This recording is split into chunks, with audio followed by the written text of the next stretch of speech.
आम सरकार 16 मास भितर केंद्र सहित जो सुसंपर्क प्रतिष्ठा एवं डबल इंजिन सरकार रेलर विकास रे देखंतु, राजपथर विकास रे देखंतु, बंदर विकास रे देखंतु, स्वास्थ्य शिक्षा शिल्पायन रे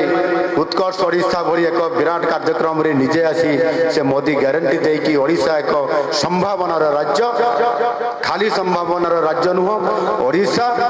विकसित भारतर नेतृत्व नेब एक ग्रोथ इंजिन हिसाब रे ये कथा को मध्य से स्पष्ट भाव रे कहि दैछंती। ये निष्पत्ति जेभली भाव रे डबल इंजिन सरकार आज द्विगुण विकास र कथा कहउछंती, ये निश्चित भाव रे आज जते बेले आमे विकसित भारत र कथा को आधार करिके निष्पत्ति नैचु ओडिशा विजन माध्यम रे 2036 रे समृद्ध ओडिशा हबो। आम ओडिशा प्रदेश गठनर 100 वर्षर जेते बेले आमे शताब्दी मनैबा सेते बेले आमे किबड़ी भाव रे आमे ओडिशा को देखिबा आ से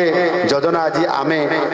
निजे तैयारी करिबा आ करूछंती मध्य आ आमे विकसित भारत को ग्रोथ इंजिन रो काम करिबा ये कथा को देखुछंती।